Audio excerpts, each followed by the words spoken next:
Buenas tardes. La Universidad Escuela Libre de Derecho les da la bienvenida al ciclo de conferencias sobre los efectos jurídicos de la pandemia COVID-19. Estamos muy orgullosos de contar con su presencia virtual y de poder presentarles a tan excelentes expositores que tenemos el honor de llamar de la casa. Antes de hacer la presentación de hoy, quería pedirles o indicarles cómo vamos a trabajar las siguientes exposiciones. El expositor va a tener un espacio al final de su exposición para contestar preguntas. Preguntas que se pueden realizar desde que inicia la charla, pero que únicamente se podrán hacer por el espacio de preguntas y respuestas que se encuentra en la barra de abajo de sus pantallas. Ninguna pregunta por otro medio será contestada por el expositor debido a que no puede controlar el orden de las mismas. Entonces les rogamos que por favor cualquier pregunta tiene que ser solo por el espacio de preguntas y respuestas. Sin más, quería presentarles hoy entonces la charla Efectos Jurídicos Penales de la Pandemia a cargo del licenciado Gustavo Corella Vázquez. El licenciado Corella Vázquez es licenciado en Derecho por la Universidad Escuela Libre de Derecho. Además, es egresado del doctorado en Derecho Penal de la Escuela Libre de Derecho. Es abogado litigante, especialista en Derecho Sancionatorio y es profesor universitario en la Universidad de Costa Rica y en nuestra querida Universidad Escuela Libre de Derecho. Sin más, le cedo la palabra y la imagen al licenciado Gustavo Corella.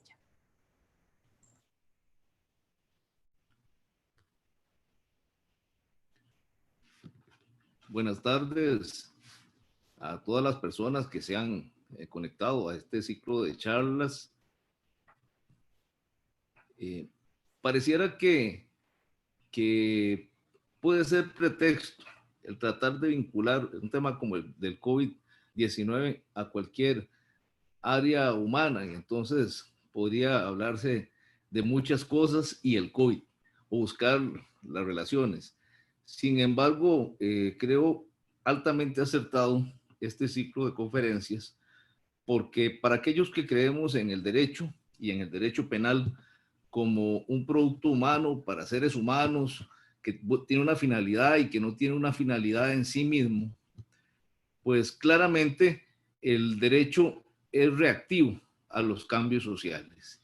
Y cambios sociales tan relevantes como estos, pues necesariamente tendrán que incidir en el mundo del derecho y en el derecho penal. De ahí creo yo la trascendencia de este ciclo de conferencias.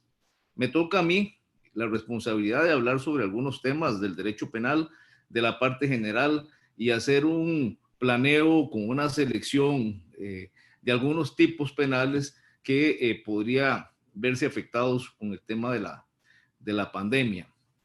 Pienso que ni en las más catastróficas pesadillas sobre la sociedad de riesgos del sociólogo alemán Ulrich Beck vislumbró un escenario tan concreto de riesgo global generalizado, tan palpable y tan claro como el que hoy enfrenta la humanidad.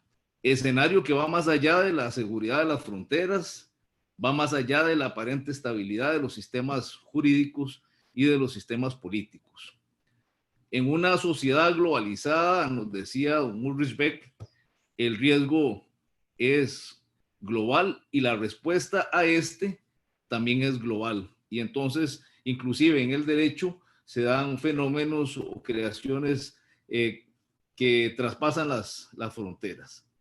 Un nuevo virus tecnológico en los dispositivos conectados a Internet podrá afectar a ricos y a pobres por igual en todas las ciudades del mundo, causando daños y perjuicios de toda índole. Eso es lo que significa la sociedad de riesgo y de riesgo global.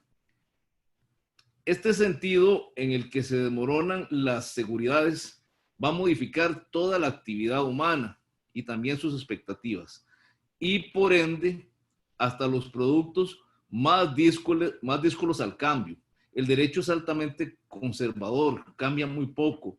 Y sin embargo, estos productos que son tan reacios al cambio, también se van a ver afectados.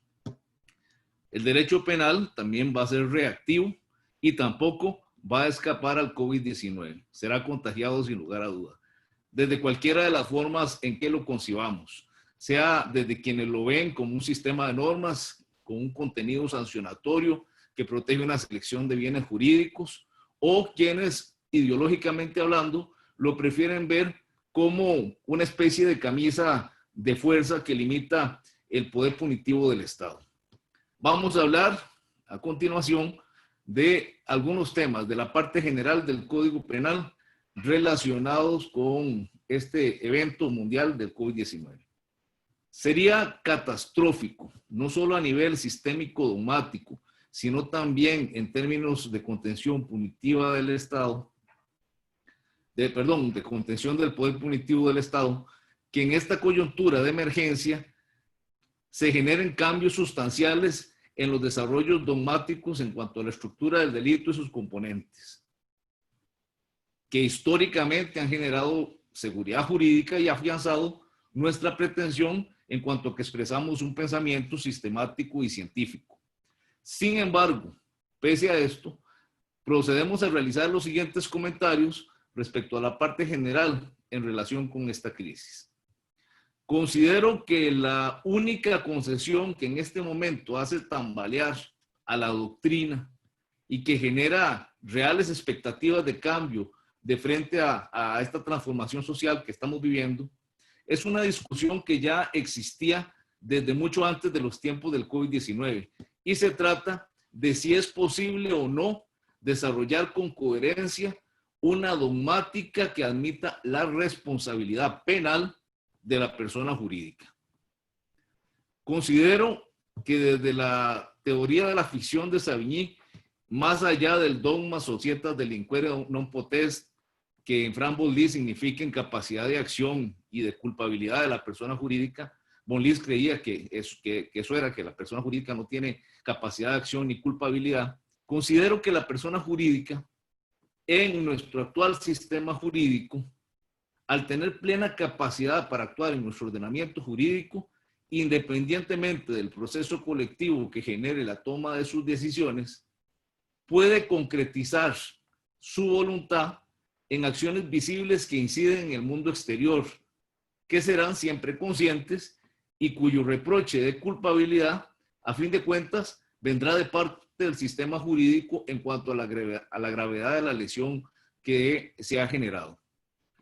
Entonces, por esto, porque la persona jurídica sí tiene esta capacidad de afectar su entorno y de tomar decisiones, y además porque ya es un cambio que ha operado en distintas naciones y porque inclusive es un requisito de organizaciones de cooperación como la OCDE, y porque además, sin lugar a dudas, esta crisis de salud y esta crisis económica que enfrentaremos amplificará las formas delincuenciales en las que participen activamente corporaciones delictivas. Creo que en los próximos años la entretenida discusión sobre la responsabilidad penal de la persona jurídica será propia de la arqueología jurídica, la vamos a enterrar un poco, y más bien habrá un énfasis y una legítima expansión hacia una tutela de actividades de corporaciones desde el derecho penal. Aquí recuerdo al jurista Claude Roxin y sus posiciones sobre la autoría mediata en las corporaciones delictivas, cuando nos hablaba sobre el hombre que está atrás dirigiendo todo en una organización que es delictiva, que cometía crímenes de lesa humanidad como los crímenes del nacionalsocialismo alemán. También nos hablaba Roxin de la necesidad de diálogo permanente que debe existir entre la dogmática y la política criminal. No podemos tener una dogmática ajena al cambio social y no podemos tener una dogmática disociada de las decisiones que tomen los legisladores. Y también nos hablaba de la dificultad que existe en algunas organizaciones delictivas, en las grandes corporaciones, de poder identificar la autoría. Y entonces surge la necesidad en el derecho, la expectativa de buscar las formas de tutela. Pienso entonces, a partir de la aceptación de la responsabilidad penal de la persona jurídica, que vendrán delitos de corporaciones relacionados con abusos que afecten la seguridad alimenticia de las personas, delitos que pretendan tutelar el acceso a la salud, evitar prácticas monopolísticas o especulativas con respecto a la venta de fármacos, vacunas y tratamientos, o conductas que trasciendan más allá de la simple responsabilidad por el producto en cuanto a métodos de detección de enfermedades, tratamientos y vacunas con defectos o que sean ineficientes, que generen alguna actividad dañosa. Un universo de infracciones contra los derechos de las personas que requerirá cambios en el catálogo de sanciones, porque a una persona jurídica no la podemos meter a la cárcel, que permita desde el principio de proporcionalidad castigar no solo a las personas físicas cuyas acciones específicas y culpabilidad sean verificadas, sino también a las personas jurídicas. Dado el desarrollo de los derechos en relación con respeto a la persona humana y a su dignidad, yo no encuentro que exista peligro en aceptar este tipo de responsabilidad, ni tampoco vislumbro que aceptar esto sirva como base conceptual para abrir teorizaciones, para mejorar las exigencias dogmáticas para entender la responsabilidad de la persona jurídica. Si algo tiene el derecho como sistema de pensamiento lógico, es la posibilidad de escindir y diferenciar de manera coherente el tratamiento a los diversos temas que tutela. Y será la destreza del jurista la que permita un diseño de enfoques distintos para situaciones distintas, que permita la convivencia pacífica entre dos tipos de responsabilidades, una para las personas físicas y una para las personas jurídicas, como ya sucede en Costa Rica con la ley 96-99, que se nos quedó corta solo para algunos delitos, pero a fin de cuentas ya en nuestro país existe normativa que habla de responsabilidad penal y sanciones diferenciadas para personas jurídicas. Lo que sí no va a pasar con el COVID-19, estoy seguro, no habrá cambios sustanciales en cuanto al tema de la ley de la aplicación penal en el tiempo. Ya contempla nuestro Código Penal la posibilidad de normas con periodos de vigencia específicos para enfrentar contingencias.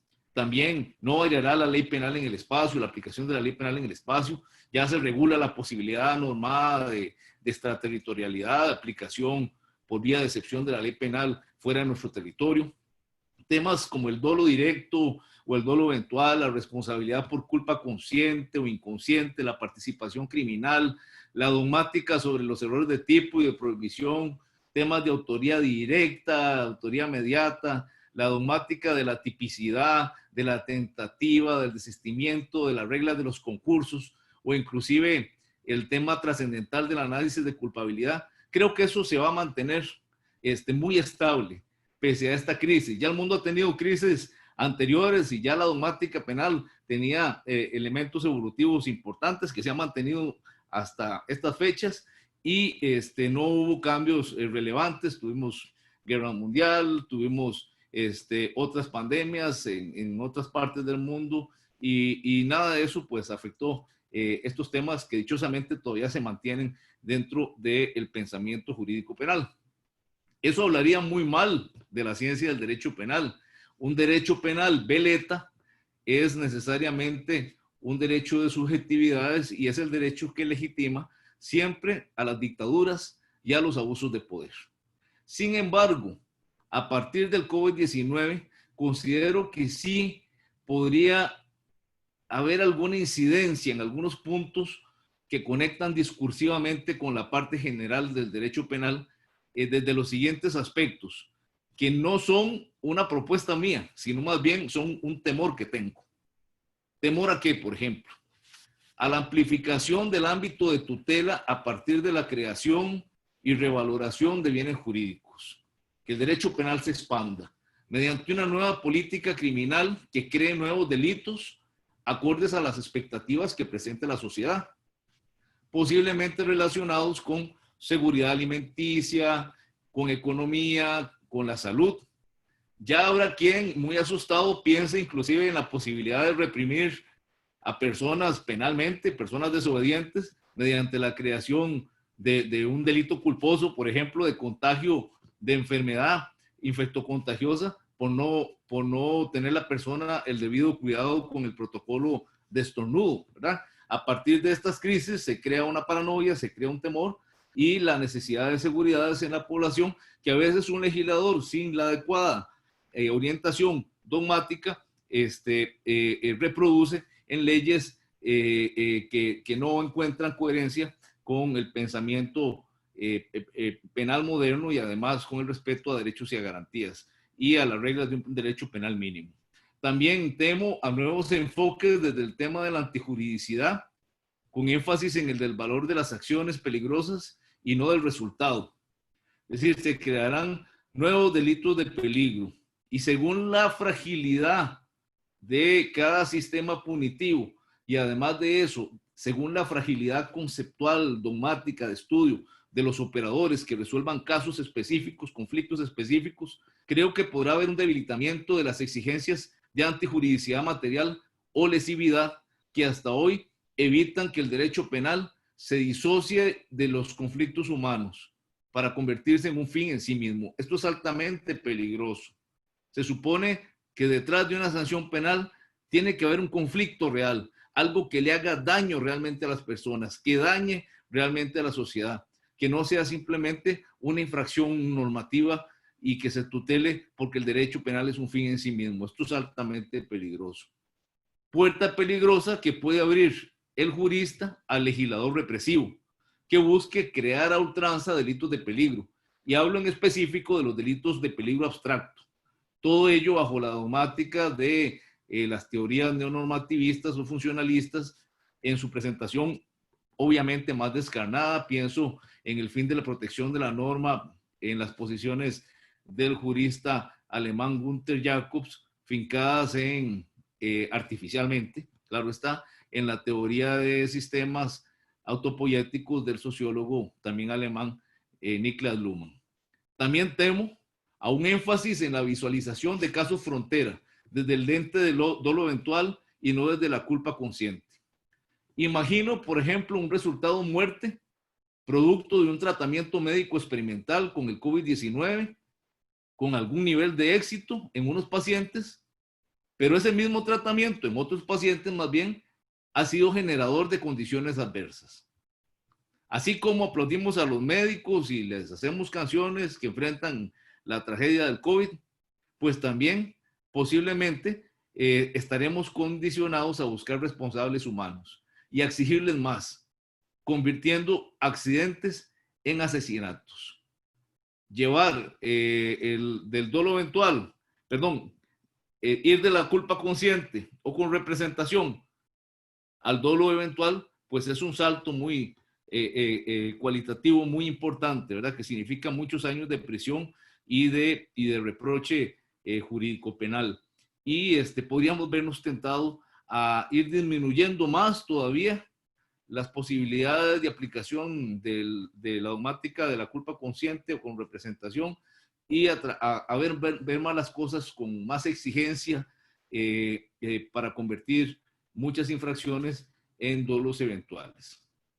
Este es otro temor. También ante la novedad de la enfermedad, dada la ausencia de protocolos autorizados, también existe una ausencia de conocimientos científicos a nivel médico forense que permitan definir si en un diagnóstico o en un tratamiento se faltó o no a la lex artis médica. Esto solo lo vamos a poder trabajar ante la indefinición científica, porque la enfermedad es nueva, solo lo vamos a poder trabajar desde el principio del indubio pro reo, que es procesal y no sustantivo, pero no desde la verificación puntual de si se dio o no una falta al deber de cuidado en el arte médico. Y perderemos de alguna manera el sentido de justicia que implica la solución de los asuntos por el fondo, ante la falta de contenido científico que nos alimente. También posiblemente se redefinan las expectativas y las realidades sociales y los casos se valoren de manera distinta en causas de justificación como la legítima defensa y el estado de necesidad. Estos dos conceptos, aunque están regulados en la ley, tienen restrictores en nuestro Código Penal. Estas causas de justificación, al final de cuentas, se alimentan también de las expectativas y de los cambios sociales que permea el operador jurídico cada vez que los aplica. Y entonces generará posiblemente conceptos disímiles según la persona que vaya a resolver en cuanto a si es considerada como como proporcional, una legítima defensa, o si la situación realmente generó un estado de necesidad o no. Este ambiente que colapsa nuestras expectativas sociales y nuestra forma de ver el mundo necesariamente va a incidir en esos conceptos que, aunque tiene algunos restrictores genéricos en la ley, a nivel típico, efectivamente se alimentan de esas expectativas sociales. Y también, pese a los principios de proporcionalidad y de objetividad que marca la fijación de las penas, tenemos un problema que ya existe en nuestro sistema punitivo, pero creo que puede acrecentarse aún más. Y es que, dado el espectro de sanciones que tienen muchos tipos penales, por ejemplo, la estafa mayor, cuando el monto defraudado supera 10 salarios base, tiene una pena que va de 6 meses hasta 10 años. Es un espectro gigantesco. Y las reglas para fijar la pena están en el artículo 71 del Código Penal. Si yo les pido que revisen esas reglas, van a ver que son reglas altamente generales, ambiguas, acomodaticias, conceptualmente hablando, y entonces siempre habrá un margen, una posibilidad de discrecionalidad, y la discrecionalidad en materia odiosa en derecho sancionatorio para la fijación de una pena. Entonces existe la posibilidad de que se repriva con mayor fuerza algunas conductas, o también que sin modulación científica operen juzgamientos de índole moral subjetivos que impidan racionalizar una sanción. Les voy a hacer la siguiente pregunta. ¿Merece la misma pena una persona que estafó $50,000 por una debacle económica personal que sucedió antes del COVID-19 que una persona que estafó también $50,000 producto de que su negocio se vio impactado por el virus y por la economía y lo perdió, y entonces eso lo generó una debacle económica que pretendió solucionar con una estafa de $50,000? Pareciera ser que bajo una visión muy genérica del principio de igualdad constitucional ante la ley, la respuesta es sí, la misma lesión. Pero posiblemente, y ese es mi temor, posiblemente haya una sensibilización distinta. Y entonces la catástrofe económica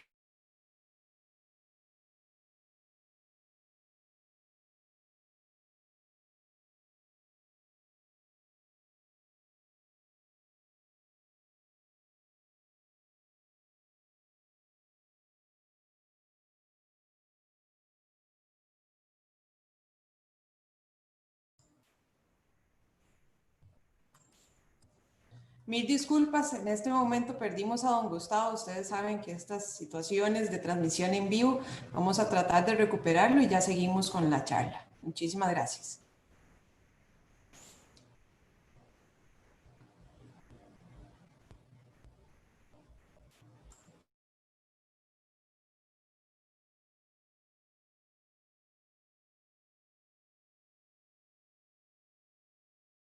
sí. Perfecto, don Gustavo, se escucha bien. Sí, perdone, algo pasó. Entonces les decía que posiblemente esa modulación en cuanto a la sanción la vamos a ver afectada a partir del tema del COVID-19, porque habrá una sensibilización necesariamente distinta para ver este tipo de temáticas. Asimismo, considero que sería catastrófico de alguna manera que temas relacionados con la moral, relacionados con nuestra perspectiva, con la lástima, con la situación económica que viven las personas, si no hay cambios normativos, sean utilizados o administrados de manera subjetivizada por los operadores jurídicos. Yo no quiero imaginarme, por ejemplo, una sentencia que trate de justificar una pena mayor o una pena menor, dependiendo de los argumentos de las partes, precisamente en relación con que de por medio está la coyuntura, la tragedia existencial, vital, económica que produce el COVID-19. Estos son los cambios más importantes que yo puedo prever o pensar que operen desde la aplicación de la dogmática, de la parte general del código. Van a haber cambios en muchas cosas dentro del derecho.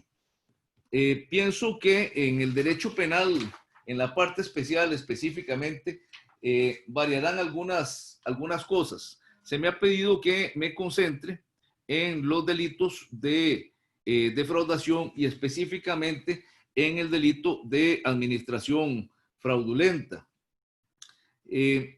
Esta clasificación que voy a indicar es una clasificación que es criticada. Siempre en el derecho penal no hay blancos y negros, sino que hay muchos grises y a veces un delito lo podemos ubicar en un espectro, en una parte de la clasificación y en la otra también, pero para fines académicos es bastante útil y permite ubicarnos muchísimo, sobre todo en los temas de los delitos de defraudación. Se dice que los delitos contra el patrimonio se ubican en dos grandes segmentos: los delitos de desapoderamiento, como el hurto, como el robo, y los delitos de defraudación, como las estafas, como la administración fraudulenta, como el estelionato, por ejemplo. Originariamente en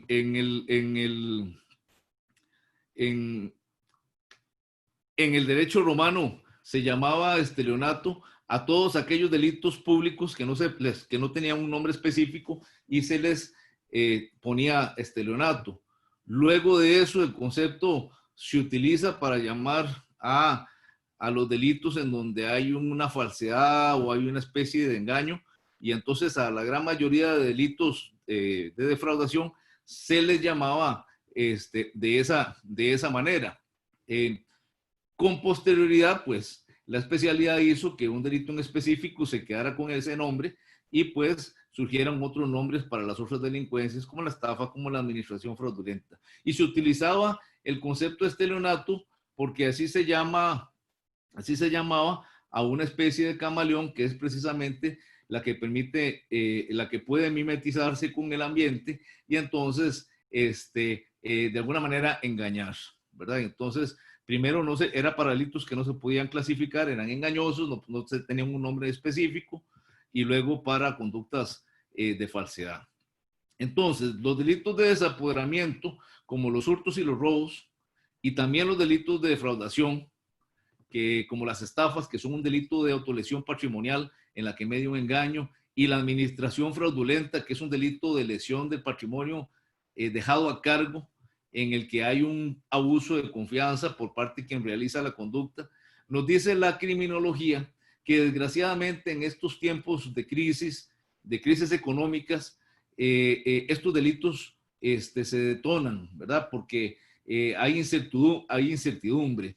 Y también hay un fenómeno que es muy importante resaltar, y es la necesidad de las personas de mantener el estatus socioeconómico, que los hijos sigan yendo a las mismas escuelas, vivir en el mismo lugar, conservar el mismo vehículo, pese a que hay menos dinero y el proceso de deterioro económico es muy fuerte. Entonces, esa circunstancia anterior no es sostenible. Entonces, se dice que ese es un factor que produce el crimen, que es un motor eficiente para que se dé el delito económico de tipo defraudatorio o llamada delincuencia de cuello blanco. También, por supuesto, la desorganización social generalizada va a producir algunas otras conductas, repito, como robos con fuerza en las cosas o violencia en las personas, o hurtos, o inclusive algunas actividades como el vandalismo, que traduciremos en el delito de daños, que siempre es doloso. Me detengo aquí para rescatar un delito en especial que en tiempos que vienen, así como he dicho que la sensibilidad social puede ser perjudicial a la hora de la aplicación dogmática, pero también hay delitos que contienen en sí mismos esa sensibilidad. Rescato el delito del hurto atenuado. especialmente atenuado, el hurto de alimentos y medicinas de escaso valor para proveer una necesidad personal o de alguien más. Este delito es un delito que tiene una pena menor y necesariamente en estos tiempos posiblemente se dé con frecuencia, y será la destreza del operador jurídico la que permita sin lugar a duda diferenciar un hurto atenuado de un hurto simple, pero además de eso diferenciar ello de la conducta regulada o establecida en el artículo 27, que es el estado de necesidad justificante. Porque si ya lo que está de por medio es la vida humana, o sea, si yo no como, me muero, y entonces decido hurtar un bien, en ese momento yo tengo una permisión de parte del derecho. Estoy autorizado para velar por un bien jurídico superior y sacrificar otro. Pero volviendo a las figuras defraudatorias, como la administración fraudulenta regulada en el artículo 22, esta figura es una figura dolosa, es un delito de resultado, es decir, admite la tentativa a plenitud, es un delito contra el patrimonio, está catalogado así, el bien jurídico tutelado es el patrimonio, y además de eso, es un delito de carácter defraudatorio que violenta la confianza. Está regulado en el artículo 222 del Código Penal. En estos tiempos y en todos, es claro que las empresas requieren de altos niveles de confianza para ser competitivas en los mercados, más aún en tiempos como los que vivimos, en los que los mercados se abren a la experimentación, hay diversificación, se implementan nuevos modelos de negociación que no han sido probados en cuanto a seguridad. Para todo ello se debe contar con personas a cargo del patrimonio y manejo de bienes, valores y capital. Personas que a su vez tienen el deber jurídico de cuidar y administrar correctamente dicho patrimonio. Esto no significa que deba existir necesariamente una relación laboral para que se configure una administración fraudulenta. Sin embargo, en las organizaciones, en una relación laboral, en donde hay un nivel de confianza, pues se dan las posibilidades para que se geste este tipo de delito. No es necesario que haya una relación laboral, ni siquiera tener la condición de administrador, por la propia descripción del artículo 222 del Código Penal, que indica que es responsable de administración fraudulenta, y la norma viene muy amplia, dice, al que por cualquier razón, y cualquier razón es cualquier razón, un favor, una situación de casualidad, usted estaba ahí y le tocó cuidar en ese momento de ese patrimonio ajeno, y tenía la posibilidad, la disponibilidad de ese patrimonio, un contrato laboral, pero la norma dice el que por cualquier razón tenga a su cargo el patrimonio ajeno. Esa es la condición del delito, que se dice que es un delito especial propio porque solo algunas personas lo pueden cometer. Esa es la condición del delito para que usted pueda cometer el delito de administración fraudulenta. Es decir, tener a su cargo el patrimonio ajeno por cualquier razón. Y luego de eso, el artículo 222 se descompone en distintas conductas, como por ejemplo, perjudicar a su titular alterando sus cuentas, los precios o condiciones de los contratos. Recuerdo un caso, se dice el pecado, ¿verdad? Pero no el pecador, y se dice el milagro, pero no el santo. Recuerdo un caso de un muchacho que trabajaba por una empresa y distribuía y hacía contratos de instrumentos mecánicos, y entonces empezó a llevar una doble facturación y empezó a vender los productos más caros. Entonces presentaba con el precio originario a su empresa y vendía los productos más caros hacia los clientes. Hasta que un día un cliente se topó al dueño de la empresa y le dijo, no te volví a comprar porque estás vendiendo muy caro. Y el señor le dice asustado, yo no he cambiado los precios. ¿Cómo que no? Y ya le mostró la documentación y entonces se pudo ver que había una doble contabilidad y que esa diferencia se le estaba dejando ese empleado.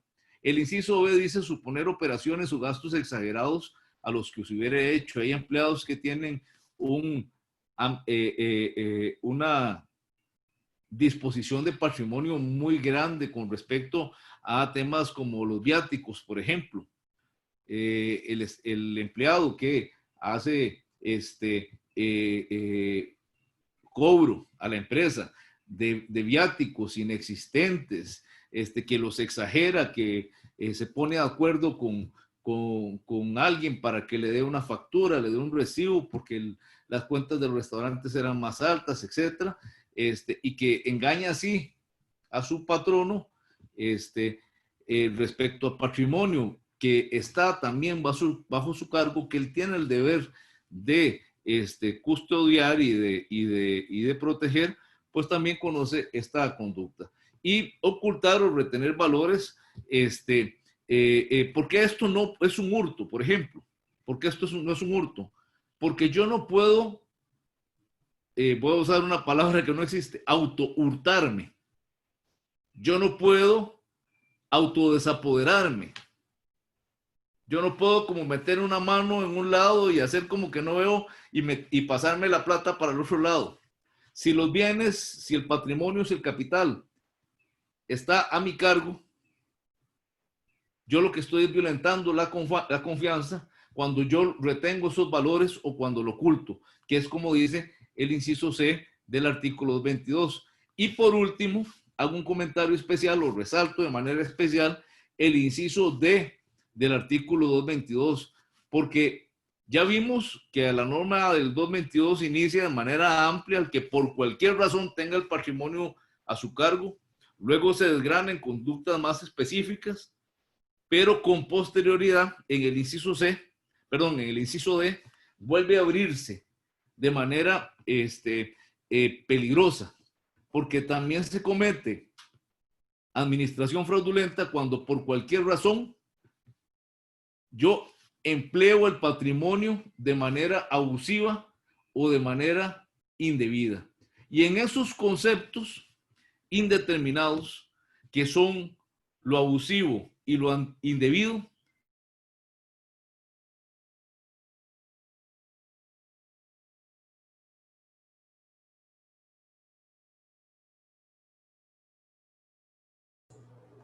Don Gustavo, no se le escucha.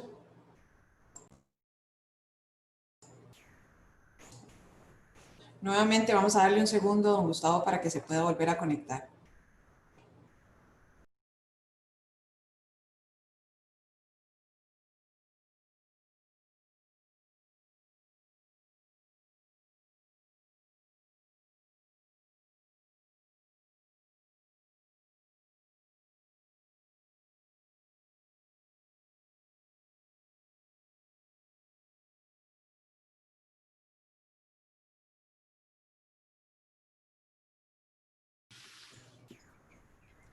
Ahí sí se ve, don Gustavo. Ya volvimos, sí. Sí, Entonces, señor. les decía que un administrador de capitales que realice una inversión que esté desautorizada, que no tenga el aval, el visto bueno del inversionista, o que sobrepase algunos de los límites que tenía contractualmente hablando, y ahora digo por qué contractualmente hablando tiene su implicación, esa persona, si realiza una inversión bajo estas condiciones y vuelve millonario a su cliente, va a ser un genio del mercado, va a dar clases en las universidades de negocios, va a decir cómo lo hizo, cómo se animó, cómo fue dinámico, ¿verdad? Todo eso que le dicen a los administradores que hay que hacer, porque volvió millonario a su cliente. Pero si esa misma persona con esa misma inversión riesgosa, abusiva o indebida, como dice la norma, arruina a su cliente, entonces se va a convertir en un administrador fraudulento. Entonces, por eso es que les decía que estos son conceptos tremendamente peligrosos, ¿verdad? Porque son muy amplios, tal y como los trabaja el artículo 222 del Código Penal. Algo que no les dije hace un rato sobre el tema de la pena, el artículo 222 remite a el delito de estafa, a las penas de la estafa, y por ende, la pena que se impone es si se ha superado o no 10 veces un salario base. ¿Qué quiero decir con esto? Que si se supera o no 10 veces un salario base, si no se supera 10 veces un salario base, estaríamos ante una administración fraudulenta menor y la pena sería de 2 meses a 3 años. Si superamos 10 veces un salario base, entonces la pena correspondería a una administración fraudulenta mayor y la pena iría de 6 meses hasta 10 años. Cuando hice la crítica sobre el delito de estafa y esa pena tan amplia, tan tentadora para subjetividades, a la hora que uno aplica el artículo 71 del Código Penal, pues hablamos de eso cuando hicimos esta crítica. Entonces, el nivel de confianza es importante en el delito de administración fraudulenta. Hay autores que dicen que el delito de administración fraudulenta tiene como base una figura contractual, el pacto o el convenio, ¿verdad? Porque la única forma en que alguien puede entrar lícitamente a poder tener a su cargo el patrimonio ajeno es por la figura del contrato, por el contrato laboral, por el mandato. Normalmente es ahí donde se fraguan, donde se da este tipo de delincuencias, ¿verdad? Aclaro que también una administración fraudulenta puede darse desde una entidad bancaria a nivel privado, ¿verdad? Que maneje un patrimonio bajo ciertas reglas convenidas y hay un exceso que causa un perjuicio, pues también ahí puede haber administración fraudulenta. También un mandatario, ¿verdad? Alguien con un poder generalísimo, sin límite de suma, que de pronto decida de manera subjetiva, violentando la confianza, sin autorización, trasladar un bien a una persona, causándole un perjuicio a su titular sobre pretexto del poder que ostenta, ¿verdad? Hay muchas posibilidades en las que se puede presentar el delito de administración fraudulenta. Y voy a terminar diciendo algo que no es, sobre la administración fraudulenta, que no es químicamente puro. Yo quiero que me lo entiendan así para que no digan que Corella dijo eso. Esto no es químicamente puro. Pero cuando estamos en el sector público y un funcionario público comete un delito, comete una actividad ilícita, en la que se dé algunas de las narraciones, de las descripciones, de los elementos objetivos del tipo penal del 222 de la administración fraudulenta, entonces normalmente estamos en el delito de peculado, normalmente, ¿verdad? Es un poco así este tip de ubicación que, repito, no es químicamente puro, pero permite entender las cosas, ¿verdad? Las actividades fraudulentas en el sector público que causan un beneficio personal o para sí o para alguien más, y un deterioro a las arcas públicas, al dinero del Estado, ¿verdad?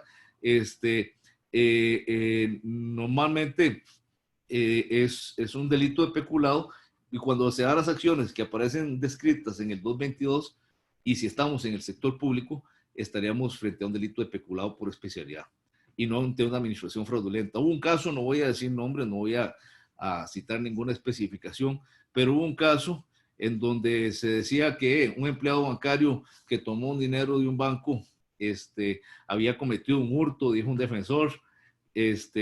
Por ahí alguien decía que no, que era una administración fraudulenta, porque había una disposición de un patrimonio que estaba a su cargo, pero en ese caso creo yo que el Ministerio Público de manera muy eficiente, muy puntual, dijo no, este es un delito funcional porque esta persona trabaja en un banco del Estado y entonces es un delito de peculado. ¿Qué se recomienda para evitar una administración fraudulenta? Yo traté de hacer un listado de recomendaciones que es el siguiente. Tener procesos eficientes de selección de personal para determinar la idoneidad profesional de así como la solvencia económica y moral de los empleados. También controles cruzados de información que permitan detectar actuaciones irregulares o sospechosas. También la obligación de los trabajadores de dejar evidencia de cada una de sus gestiones diarias. Esto, aunque es muy engorroso y puede generar pérdida de tiempo, es muy útil para reconstruir información que luego de la lesión al patrimonio se perdió porque fue escondida o fue destruida. Si hay registros entre departamentos en una empresa, es más fácil reconstruir eso para efectos probatorios a nivel de una auditoría forense. También procedimientos de auditoría interna y externa según se recomiende para el tipo de empresa. Y una política de responsabilidad social empresarial hacia lo interno de la empresa, que le produzca satisfacción personal a los trabajadores y empatía hacia el patrono. Esto es muy importante. Yo recuerdo el caso de la tragedia del Ángel, de la fábrica esta de productos alimenticios, de dulces del Ángel, en donde se vio un compromiso más allá de lo material por parte de los trabajadores, colaborando en que esa empresa se volviese a levantar. Eso fue un claro ejemplo de relación simbiótica en tiempos de crisis, ¿verdad? Sin embargo, como les digo, estas recomendaciones posiblemente subjetivizadas por la práctica forense, por la visión que uno tiene, por los casos que ha llevado, son mejoradas sin lugar a duda por las siguientes que les voy a dar, que provienen de la Asociación de Evaluadores de Fraudes Certificados, que para efectos de esta sesión me suministró una auditora forense de toda mi confianza. Uno, tener identificados los riesgos de fraudes en los procesos clave, ejemplo de ingresos, desembolsos, control de activos fijos, control de inventarios y obras en proceso. Dos, confirmar que se cuenta con controles efectivos sobre los riesgos en los procesos clave. Tres, establecer esquemas preventivos de auditorías operativas. Cuatro, establecer líneas éticas debido a que son los mismos empleados los que se dan cuenta cuando otro colaborador está realizando algo indebido. 5, el control y uso de vacaciones de los colaboradores. Ese cambio de los colaboradores permite que otro entre y revise lo que está haciendo. Revisión periódica de la relación con proveedores para detectar situaciones irregulares. Siempre la vinculación entre trabajadores y proveedores termina o es un caldo de cultivo para este tipo de actividad delictiva, ¿verdad? Una colusión en importaciones o compras que involucran desembolsos sin ingresar los bienes.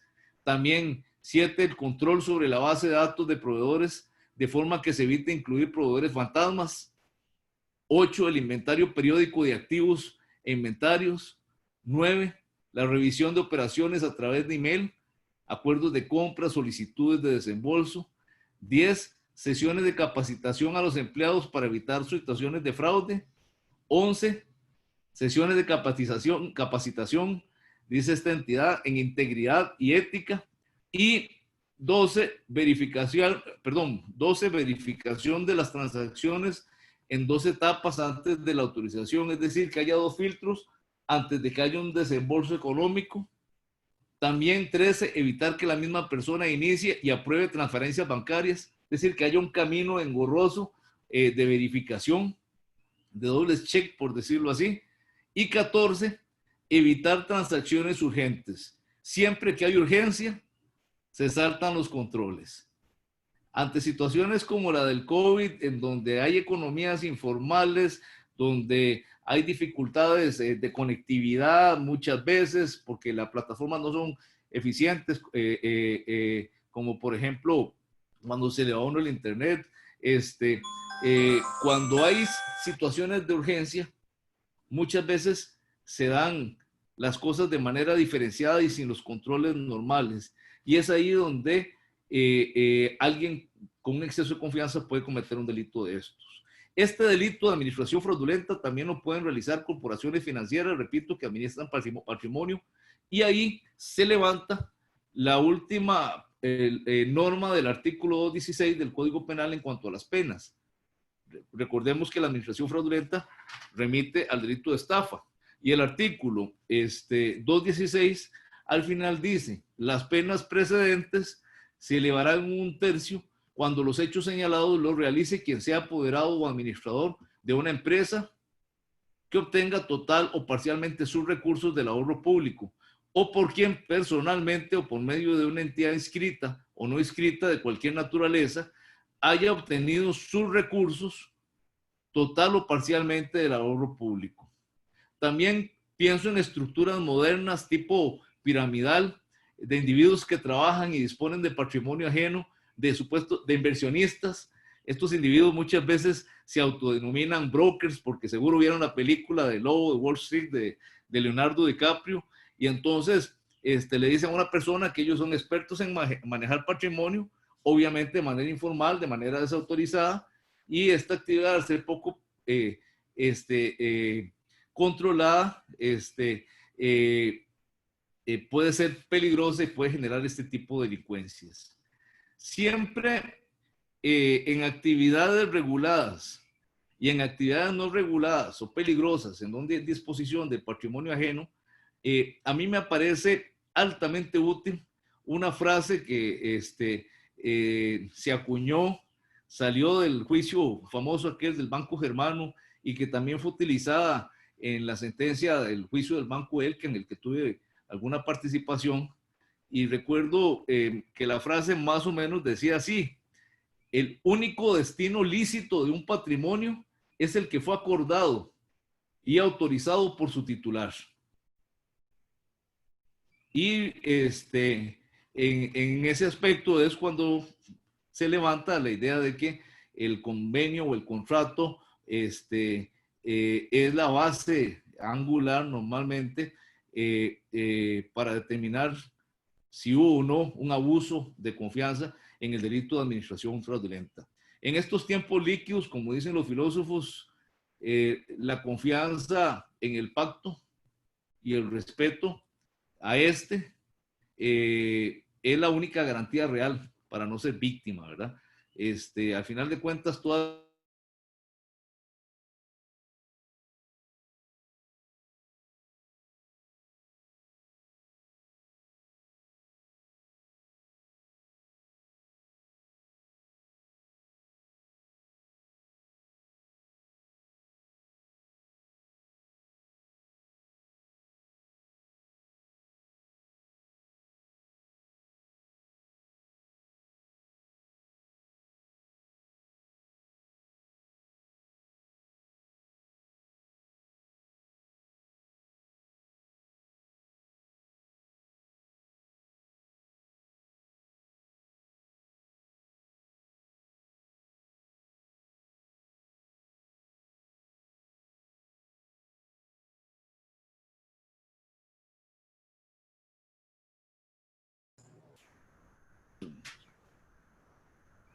Otra vez estás. sí, ya volví. Sí, don Gustavo, muchas gracias. Termino la idea de esta visión del contrato como base de estos delitos. Es muy útil, ¿verdad? Porque es ahí donde entendemos desde los contenidos clausulares o desde las permisiones hasta donde una actividad es abusiva o no. Hay muchos temas que quedaron de la parte especial por fuera. En realidad, con respecto al delito de administración fraudulenta, creo que ha abordado los temas principales. Nada más, termino diciendo que habrán también delitos importantes en la parte especial que adquirirán vigencia, y solo quiero rescatar un delito que me llama poderosamente la atención, que es el delito de contagio, de propagación de enfermedad del artículo 271 del Código Penal. Este delito dice que se impondrá prisión de 3 a 16 años a quien, conociendo que está infectado con alguna enfermedad infectocontagiosa que implica grave riesgo para la vida, la integridad física o la salud, hasta ahí vamos muy bien, infecta a otra persona. Pareciera que esta es la norma que nos aterriza con el tema del COVID. O sea, me imagino a alguien que le estornuda dolosamente a la cara de su enemigo, que tiene condiciones de alto riesgo y que quiere que se enferme y se dañe o se muera de COVID, ¿verdad? Hasta aquí vamos bien. Sin embargo, la norma tiene restrictores de tipicidad muy específicos.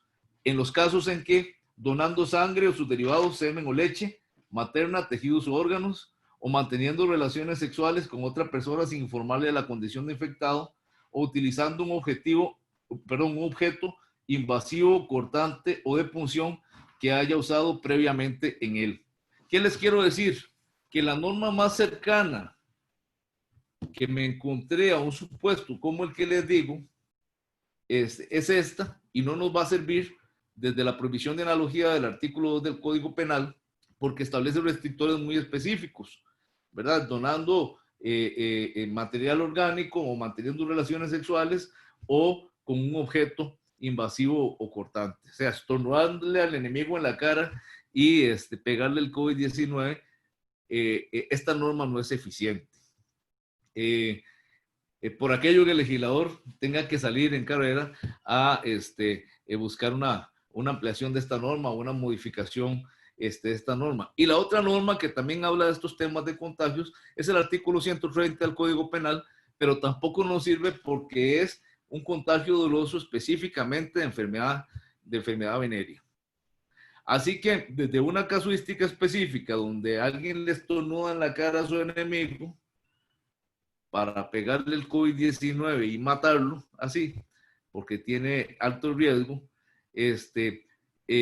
sacándole mucho la punta al lápiz y con un gran riesgo de no poder aterrizar en temas probatorios y de verificación de la culpabilidad o de la causalidad que nos lleva a la culpabilidad, solo nos quedarían el tipo penal de las lesiones, si es que hubo lesiones, o de homicidio, si es que se murió la persona.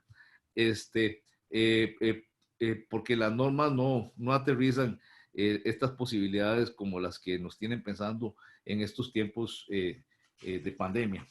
Termino con una frase que es que obviamente las enfermedades físicas no las podemos evitar y las enfermedades del espíritu sí, y quienes habla considera que un sistema procesal, un sistema punitivo que no sea respetuoso de la dignidad de la persona humana ni de los derechos procesales, necesariamente es un sistema enfermo, y un sistema enfermo tiene que modificarse, tiene que variar.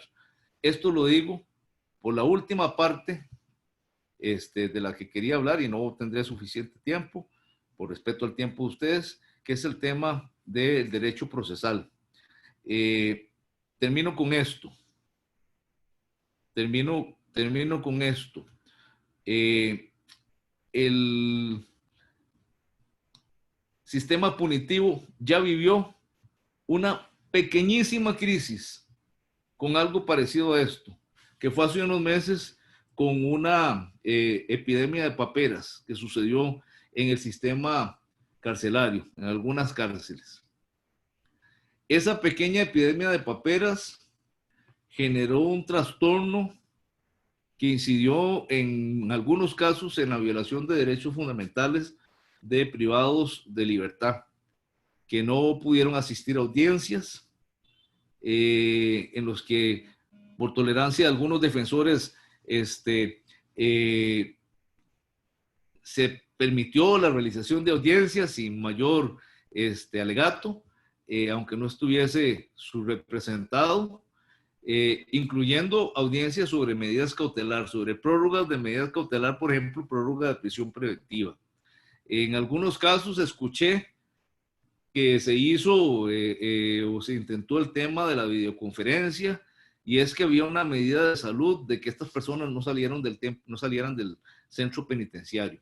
A raíz de estas crisis, inclusive hubo dos no condenas, dos sanciones, dos resoluciones de parte de la Sala Constitucional en las que se dejó claro que estas cosas no pueden suceder, ¿verdad? Y que hay que tratar de buscar un equilibrio entre derechos y garantías y obviamente el derecho que tienen los funcionarios en cuanto al tema de protegerse de este tipo de enfermedades.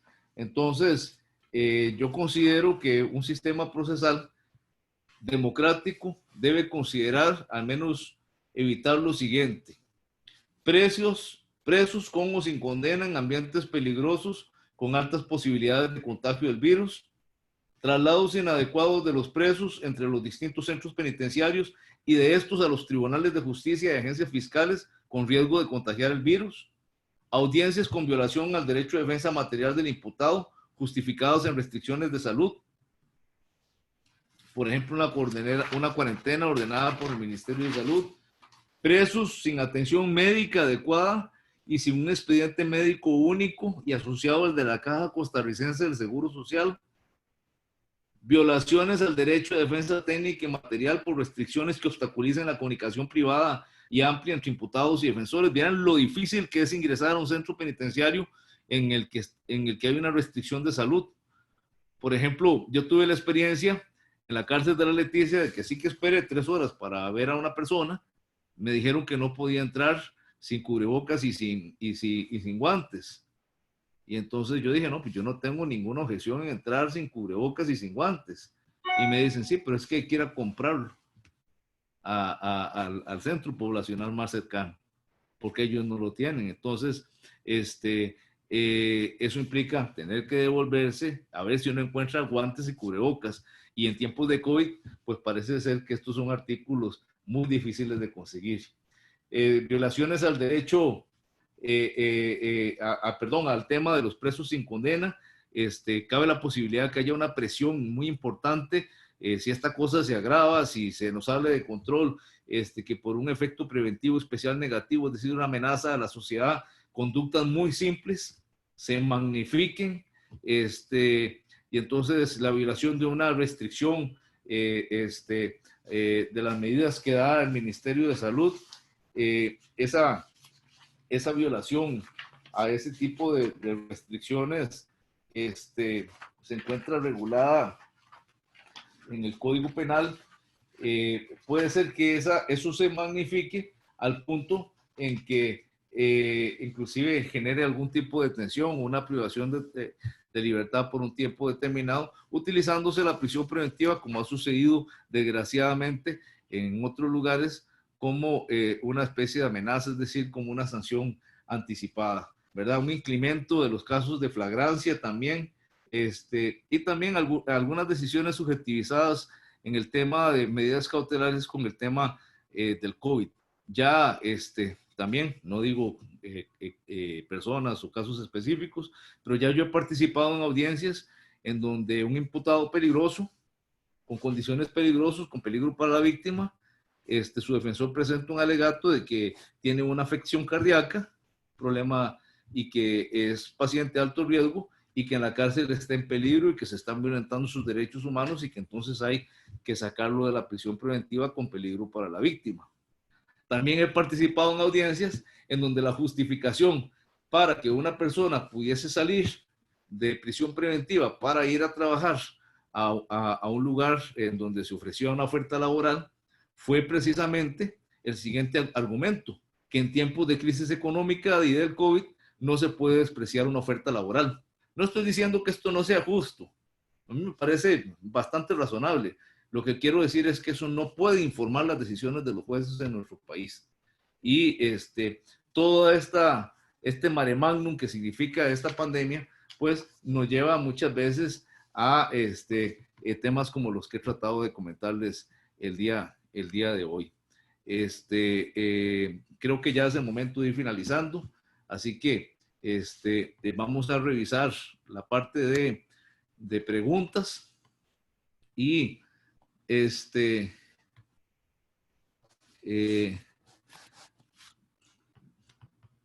vamos a ver. Tengo una pregunta de don Daniel García Picado dice que en específico, perdón, no sé si se pueden decir los nombres, mejor no los voy a decir, que si hay alguna recomendación puntual a nivel normativo de lo interno de la empresa, yo creo que tiene que haber un manual de procedimientos. El manual de procedimientos es la guía desde la cual un juez podría entender de manera más eficiente si se violentó o no la confianza, o si se tomó una decisión patrimonial perjudicial abusiva. ¿Por qué? Porque si existen procedimientos preestablecidos por el titular del patrimonio, la persona a cargo de ese patrimonio es la que debe, ¿cómo se llama? Decir cómo es que se van a hacer las cosas. Entonces ese es un elemento importante. Sí, me están preguntando una norma en específica. Denme un segundito para citarla. Me están preguntando por el delito. Son los delitos, me están preguntando por el delito contra del contagio doloso, de enfermedad. Hay varios delitos contra la salud pública. El delito de propagación de enfermedad a través de donar algún sangre, semen, leche o materna, tejidos o mantener relaciones sexuales, que les citaba, está regulado en el artículo 271 del Código Penal. Y el delito de contagio doloso de enfermedad venérea está en el artículo 130 del Código Penal. También hay un delito que aprovecho su pretexto de contestar esto, que es muy importante, que sí tiene que ver directamente con el tema del COVID, que es el delito de violación de medidas sanitarias del artículo 277 del Código Penal. Dice que será reprimido con prisión de 1 a 3 años o 50 a 200 días multa el que violare las medidas impuestas por la ley o por las autoridades competentes para impedir la introducción o propagación de una epidemia. Entonces, si yo violento estas directrices que da el Ministerio de Salud, yo podría, dolosamente, obviamente, yo podría incurrir en esta conducta. Hay que hacer la diferencia con el delito específico de desobediencia a la autoridad. Si yo recibo una orden específica para mí, no para la población, para mí, porque se detectó que yo tenía el virus o que venía de un lugar peligroso en el que podía haber tenido un contagio y entonces se determinó una cuarentena. Si yo recibo una restricción específica, entonces podría incurrir en el delito de desobediencia a la autoridad y no en este delito del artículo 270.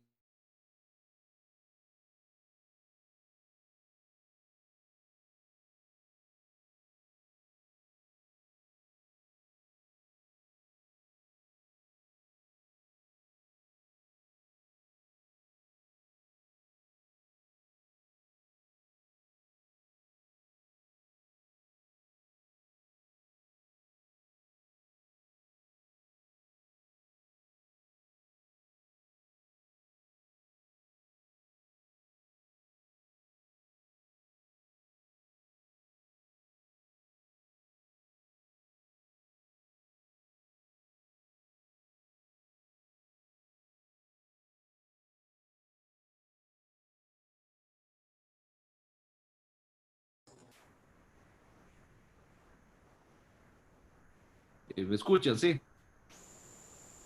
Sí, lo que no tenemos es imagen.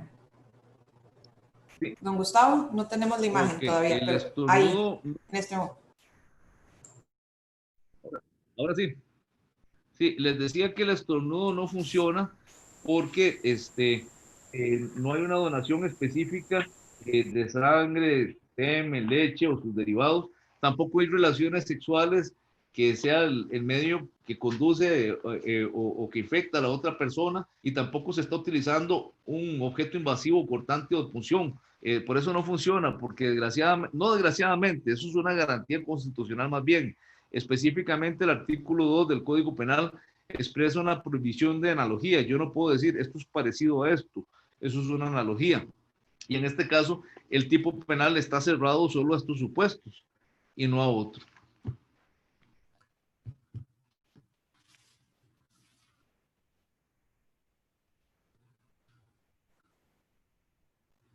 Me están preguntando que si un juicio por videoconferencia con la persona en el centro penal, privacidad entre abogados, sí. Vea, lo que tiene que garantizarse es la fidelidad de la comunicación y la posibilidad de la realización del juicio, con conocimiento y control del imputado de todo lo que sucede en él, ¿verdad? Eso está determinado a partir de los artículos 12 y 13 del Código Procesal Penal, de la parte general, derecho de defensa material. Pero ese derecho material también implica el derecho de la persona a estar en el acto jurisdiccional, es decir, estar en el juicio. Yo considero que de nuestra actual estructura procesal, de cómo está armada la parte general y la incidencia en las regulaciones de la etapa de juicio, hacer un juicio por videoconferencia con el imputado reo preso en la cárcel, yo por lo menos como defensor me opondría, porque considero que no hay un despliegue eficiente de derechos y de garantías, y podría verse perjudicado el imputado. Además de eso, también verse perjudicado el principio de privacidad de la conversación entre el imputado y su defensor.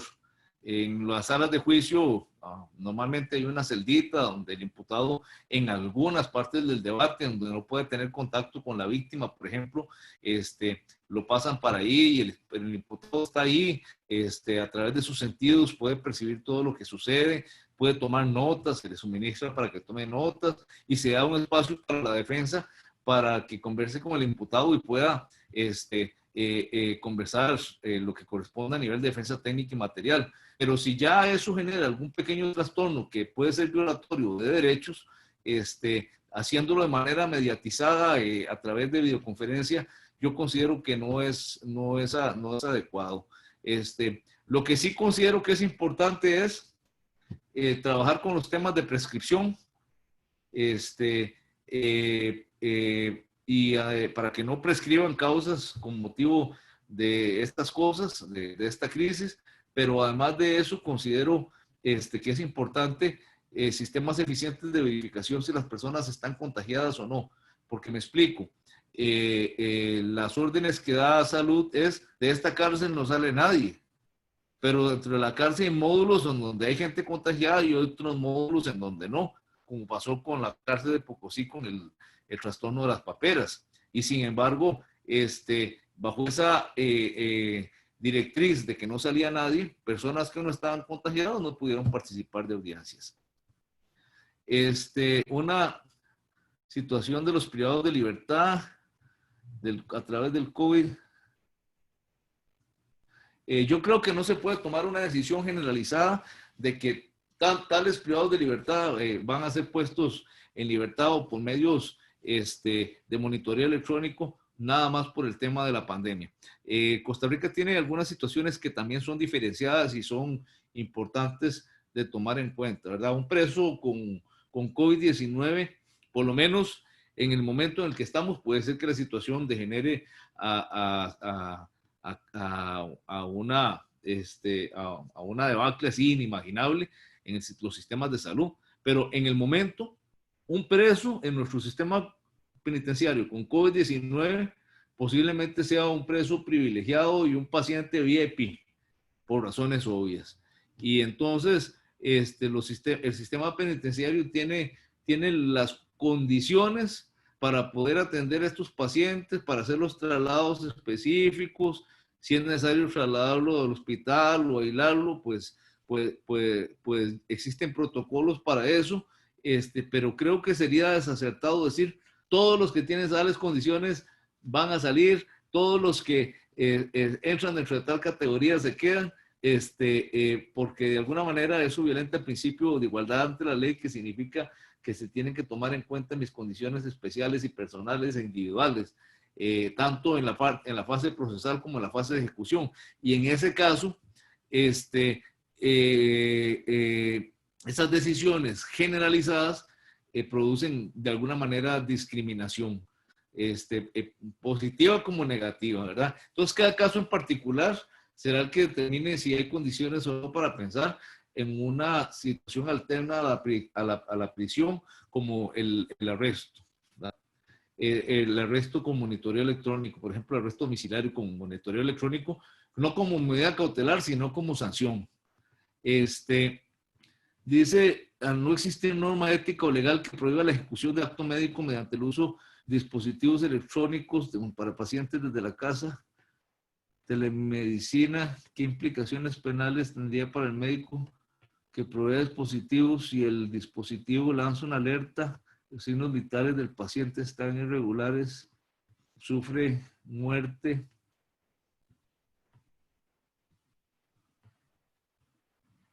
Ok, yo entiendo que desde la Ley General de Salud y desde la normativa que existe en el Colegio de Médicos, que son normas que alimentarán el juzgamiento de si hay faltas o no al deber de cuidado, las recomendaciones médicas o los controles vía mediatizada a través de conferencia a nivel telefónico son posibles siempre y cuando el médico tenga la certeza de que por las condiciones del padecimiento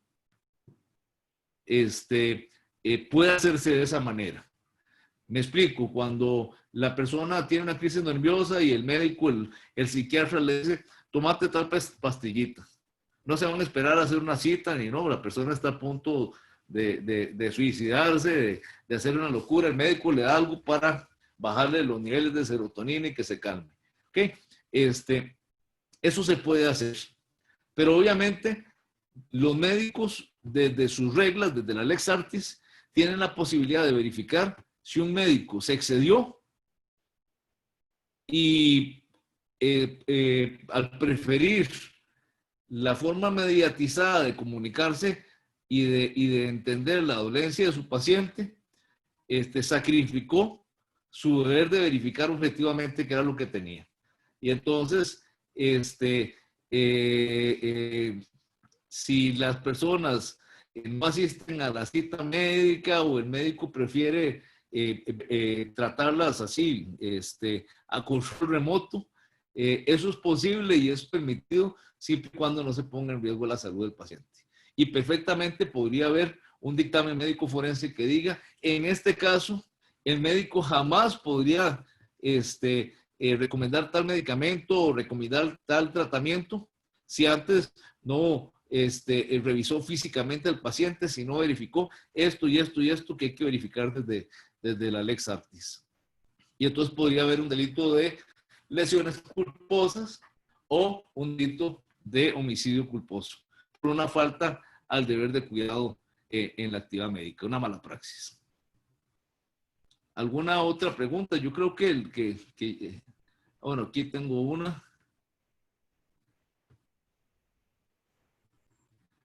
Vamos a ver. En relación a los procesos relacionados con la investigación y proceso en la Fiscalía del OIJ, ¿qué actividades recomienda para que agilice las diligencias y se acuse? Eso tiene que ver con el tema de la mora procesal. En realidad, con COVID o sin COVID, los procedimientos penales se atrasan siempre en la fase de investigación. Yo creo que la recomendación más importante es a nivel administrativo, en dos sentidos. Hay dos cosas que atrasan los procesos en la fase de investigación y también en la etapa intermedia. En la fase de investigación, los cambios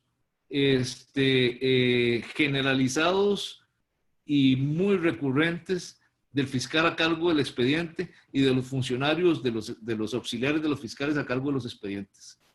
Cada vez que un fiscal nuevo llega a un caso, tiene que volverlo a estudiar.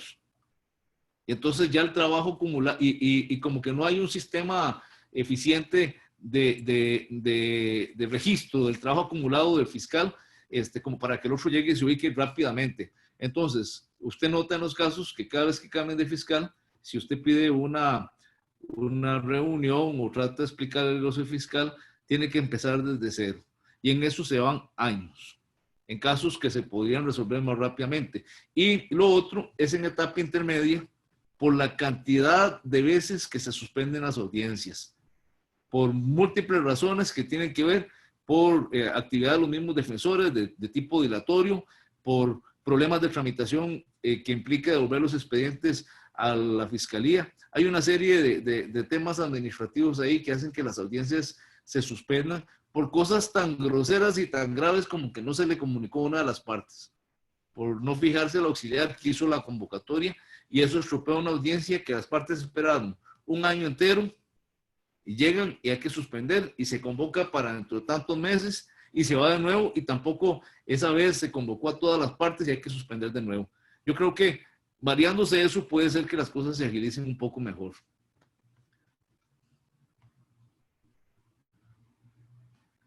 Estoy leyendo las preguntas.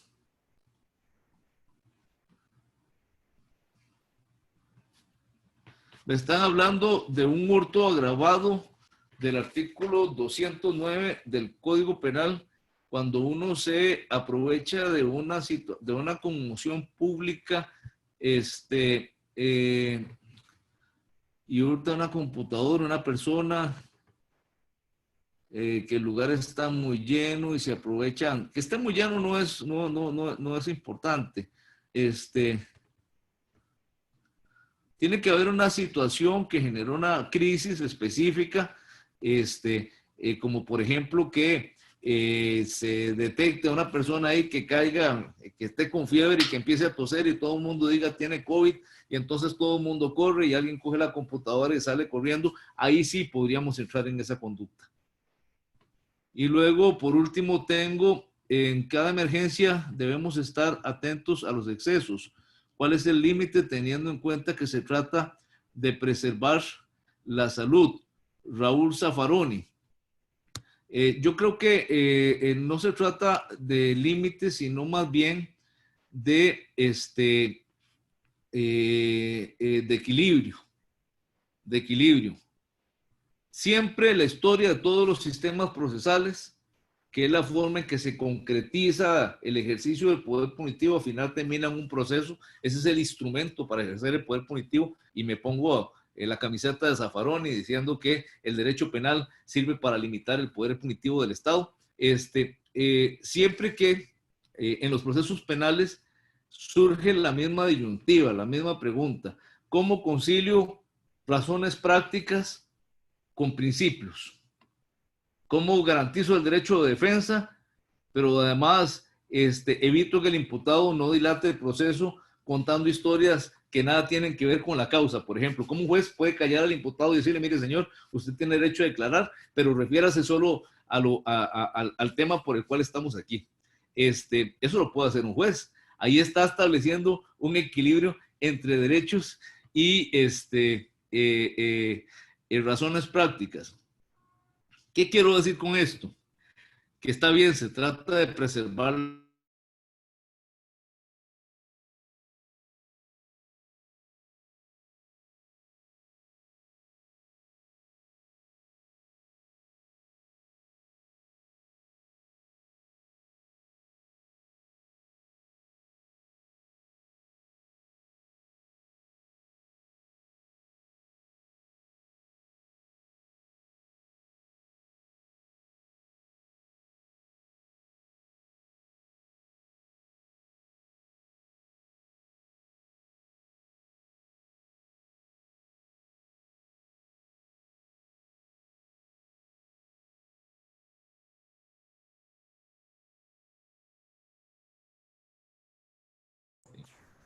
Perdón, ya, aquí estoy de nuevo.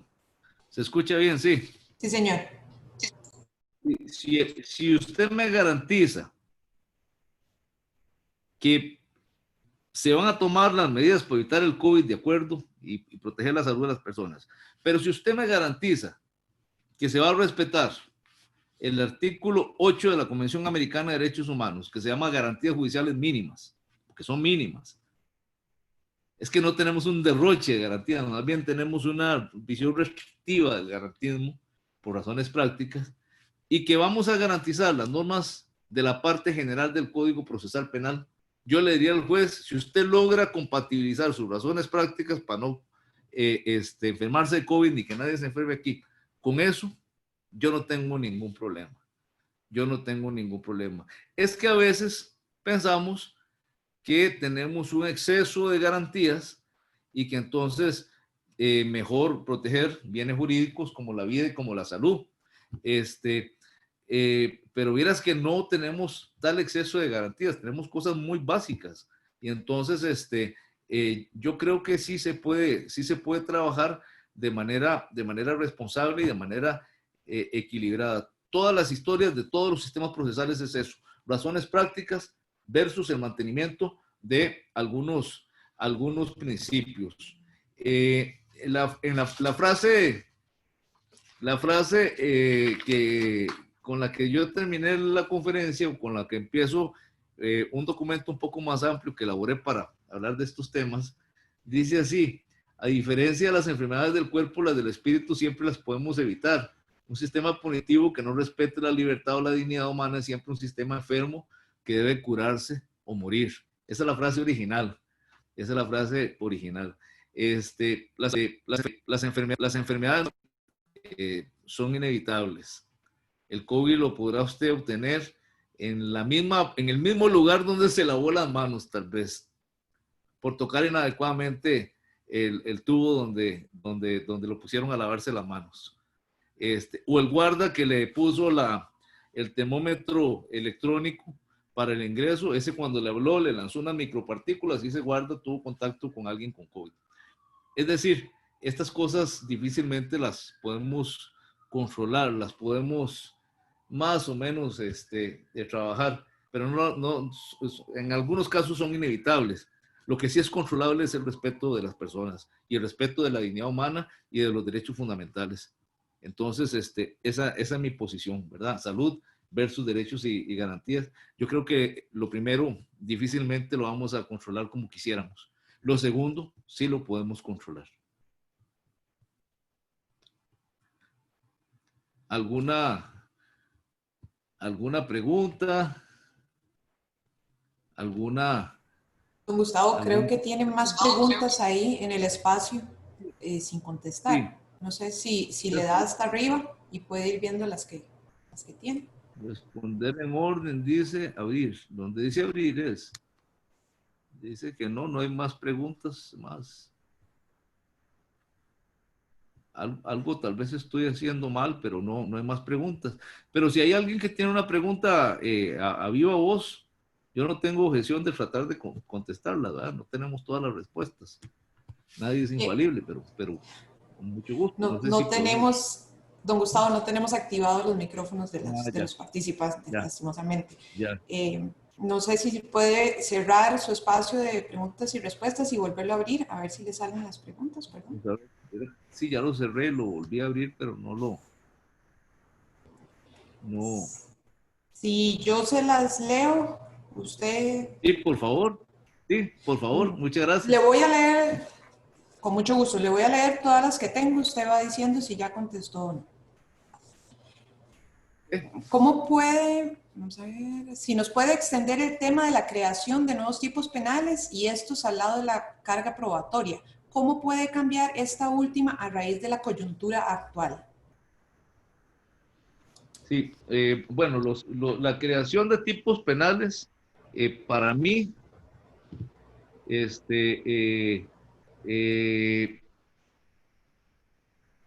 tenemos algunos límites.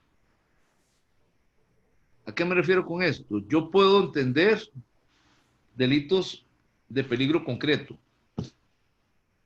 como por ejemplo una transmisión dolosa de COVID, así nomás, estornudándole a alguien en la cara sabiendo que yo tengo COVID y que quiero transmitírselo, aunque no le vaya a causar un deterioro a la salud, puede ser que lo convierta nada más en un portador, pero yo estoy creando un peligro concreto. Por ejemplo, imagino un tipo penal así, ahí yo no tengo ningún problema. En donde sí creo que hay una contraindicación es la creación de tipos de peligro abstracto, que no resistan un análisis de constitucionalidad o que violenten el principio de lesividad. Me imagino, por ejemplo, qué sé yo, el extranjero que ingrese al país sin pasar por los requisitos de verificación si tiene COVID o no, entonces cometerá el delito de tal cosa, ¿verdad? Ahí sí nos estaríamos extralimitando. ¿Quién puede darle ese insumo de las reglas de un derecho penal mínimo que no persiga personas, sino que persiga actos que inciden en la vida humana y que inciden en la sociedad? ¿Quién puede darle ese insumo al legislador para que no se exceda, para que no cree delitos culposos en donde no, una práctica horrible en Latinoamérica, en sistemas jurídicos tal vez no tan avanzados como el nuestro, en algunos países es la creación de delitos culposos que no responden a la dogmática de la culpabilidad. ¿Quién puede, verdad, de la culpa, perdón, como falta al deber de cuidado? Entonces, conductas que solo pueden ser encausadas bajo tipos dolosos las convierten en delitos culposos y hacen un arroz con mango espantoso. El que puede hacer eso es el estudioso del derecho penal, el conocedor de la dogmática que le sople al oído al legislador para lograr esos tipos penales que respondan a esta coyuntura en específico. Y en cuanto al tema de la prueba que me plantea el estudiante, yo creo que las reglas de la prueba van a ser exactamente las mismas, con un problema. Y es que al ser una enfermedad, si son tipos penales relacionados específicamente con COVID-19, podemos tener un momento, un impasse de algunos años con insuficiencia probatoria, porque quienes nos van a decir si hay una falta al deber de cuidado, si hay una violación a la lex artis, son los propios médicos forenses. Pero si la Organización Mundial de la Salud ni las autoridades de medicina en el mundo se han puesto de acuerdo sobre sintomatologías, tratamiento adecuado, etcétera, entonces vamos a tener un momento de insuficiencia probatoria que eso no lo vamos a poder resolver. Y entonces, por eso en la presentación indiqué que vamos a tener que resolverlo posiblemente por reglas procesales, como por ejemplo el indubio pro reo. Si no podemos demostrar la falta del deber de cuidado, vamos a tener que absolver a la persona por duda, al médico por duda, porque no pudimos demostrar la culpabilidad, nada más por eso. Y puede ser que sí haya cometido un exceso, ¿verdad? Pero específicamente con la enfermedad a nivel probatorio, eso es lo que veo. Pero las otras reglas de los parámetros de la prueba, es decir, los parámetros de admisibilidad, legalidad, objetividad, pertinencia de la prueba, se mantendrán incólumes en el Código Procesal Penal. Son parámetros tremendamente útiles y prácticos y no veo por qué cambiarlos. Y las reglas de valoración de la prueba, que están reguladas en el Código Procesal Penal en el artículo 184 o 85, no recuerdo ahorita, que son las reglas de la sana crítica. También son reglas que se han utilizado por mucho tiempo y aunque algunas de ellas no son suficientemente eficientes como la experiencia y la psicología, las reglas de la lógica normalmente son las que hacen las buenas sentencias para poder asentar una situación jurídica específica. Don Gustavo. Sí, señor. Sí. En cuanto a la responsabilidad de las personas jurídicas que mencionaba, ¿cómo considera que se puede proceder desde un plano procesal con respecto a la determinación del sujeto activo y por ende de las garantías de estos? Por ejemplo, en una sociedad anónima, ¿se juzgaría a todos los accionistas, únicamente a la junta directiva, solo al presidente, etcétera? No, eso tiene una solución dual. Sobre estos temas ya inclusive hay algo regulado en la ley que indiqué que crea algunos delitos de responsabilidad penal de la persona jurídica, pero en dogmática tiene una solución dual. Se le dará responsabilidad penal a la persona física que actúa y que sus decisiones son las que generan una actividad ilegal. Por ejemplo, en nuestro ordenamiento ya existe en el Código Penal un delito que se llama autorización de actos indebidos, que es cuando en una corporación se toman decisiones en contra de los estatutos que generan perjuicios o en contra del ordenamiento en general. Aunque esas decisiones no sean delictivas por sí mismas, pero que vayan en contra de los estatutos o en contra del ordenamiento jurídico en general. ¿Qué sé yo? Que yo tome decisiones en cuanto y que queden plasmadas en actas, una estupidez que la empresa se va a dedicar a dar asesorías para burlar el fisco, para cometer delitos fiscales, ¿verdad? Una decisión de esas, aunque no se haya cometido un delito fiscal, sí violenta el ordenamiento jurídico y violenta los estatutos para los cuales es creada una persona jurídica, que son creadas solo para el bien. Las personas jurídicas no pueden ser creadas para realizar ni una sola actividad ilícita. Entonces, en esos casos, a las personas que tomaron la decisión se les juzga en lo personal, pero también se juzga a la empresa como tal, a la persona jurídica, a esa cosa que decidimos que existe y que le dimos personalidad jurídica a partir de la teoría de la ficción de Savigny y que dijimos que pueden comprometerse y pueden comprometer también en el mundo. Entonces, se procesa a la persona jurídica que será representada por su representante, el que le toca, el representante legal, que tal vez no tomó la decisión. Si tomó también la decisión ilegal, pues también a él se le juzgará. Al final de cuentas, se sancionará a la persona física que comete el delito y también a la persona jurídica. El régimen de sanciones es diferenciado. Obviamente a una persona jurídica no se le puede meter a la cárcel y entonces habrá sanciones como multas. En algunos países se habla inclusive de la intervención de la persona jurídica y eso es altamente criticado porque intervenir es arreglársela al delincuente, dejársela sana de nuevo, o reglas más drásticas como la extinción de la persona jurídica, o repito, sanciones tan altas que signifiquen su extinción. Habrá que trabajar el catálogo de sanciones, pero a la persona física se le podrá condenar exclusivamente solo por aquella actividad de la cual es responsable de manera activa o omisiva. Don Gustavo. Entonces serán responsabilidades diferenciadas. No es que nos concentramos en uno y en los otros no. Perfecto. Ajá. Otra. Existen cientos de casos en los que han sucedido estafas realizadas por reos dentro del centro penitenciario La Reforma. ¿Cuál es el tratamiento dentro del derecho penal a crímenes que se cometen estando dentro de un centro penitenciario? ¿Existe algún caso en su conocimiento en el que se haya podido exitosamente rastrear al reo estafador y darle curso a un proceso penal en contra de él? ¿Hay alguna diferencia en relación con el aprovechamiento de procesos con el gobierno para obtener datos como el del bono proteger en virtud de esa pandemia? Ok, son como cosas distintas, ¿verdad? Bueno, la primera, la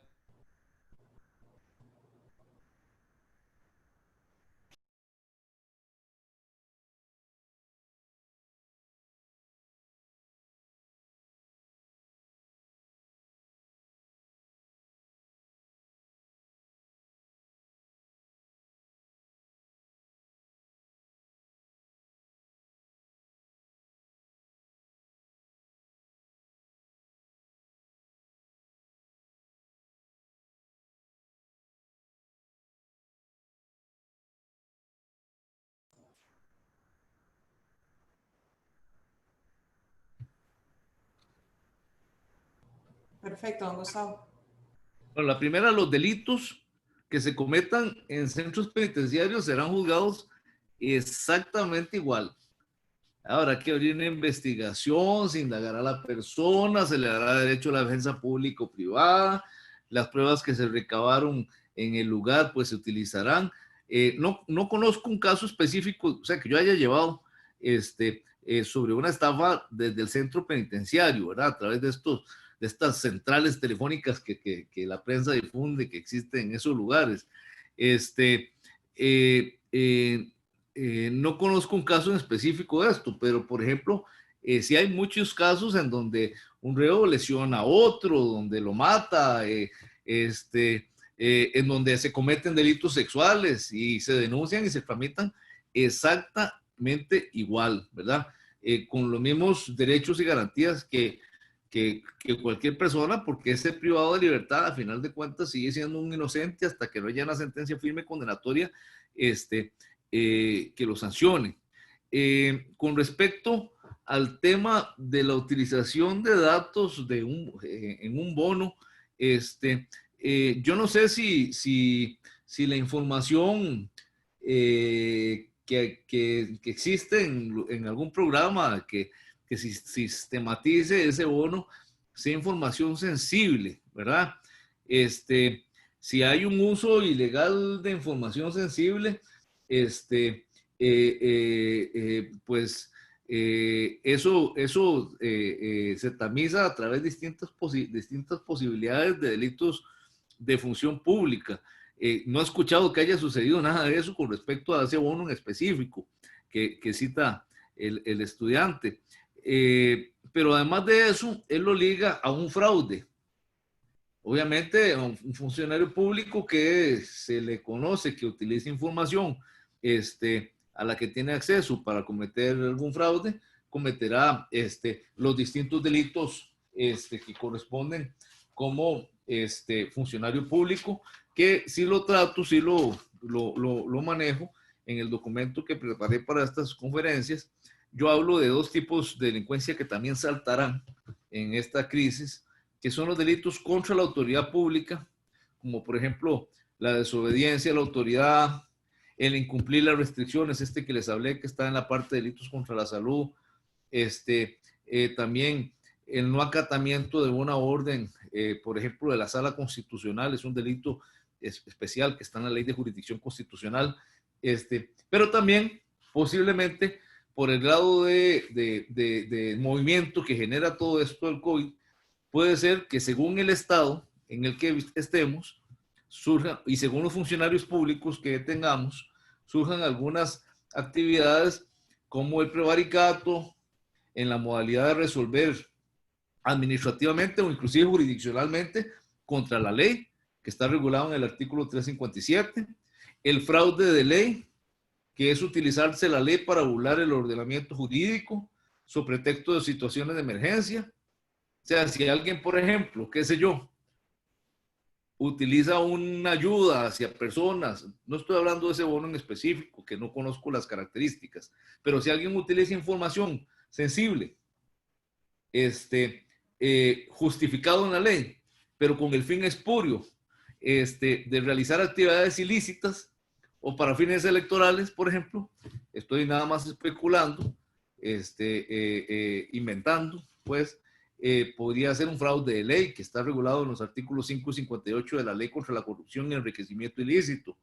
También podrían haber abusos de autoridad cuando se ordenan o realizan actos arbitrarios en perjuicio de los derechos de las personas, que está en el artículo 338 del Código Penal. Podrían haber incumplimiento de deberes en función pública también, que está en el artículo 339 del Código Penal. Y también les decía el delito de desobediencia a la autoridad a nivel interinstitucional, qué sé yo, que el Ministerio de Salud le ordene una restricción, una orden a una municipalidad y el presidente municipal, o más bien el encargado, no la cumpla, y entonces cometa el delito del uso doloso de desobediencia a la autoridad, que está en el 314, delito que exige que la orden sea comunicada personalmente, eso es importante. O también hay dos delitos que están, repito, en la Ley de Jurisdicción Constitucional. El primero es desobediencia a una orden de la Sala Constitucional. También tiene que verificarse que la orden llegó a la persona que se fue comunicada personalmente.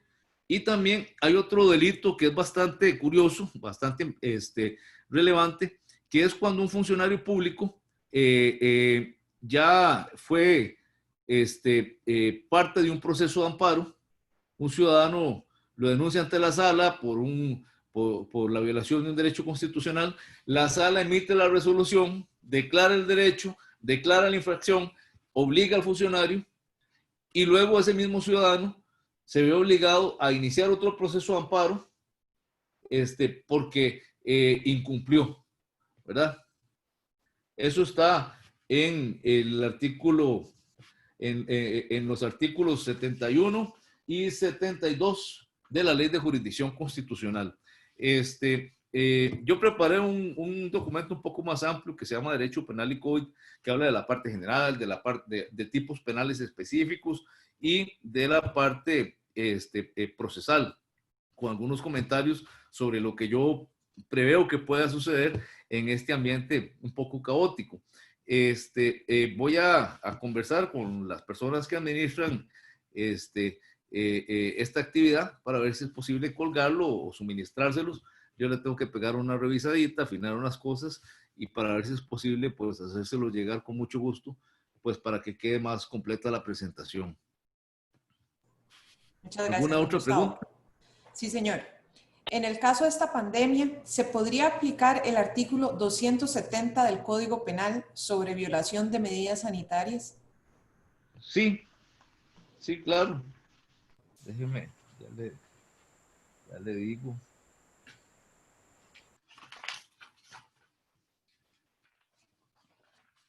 Eso está en la parte de delitos contra la salud.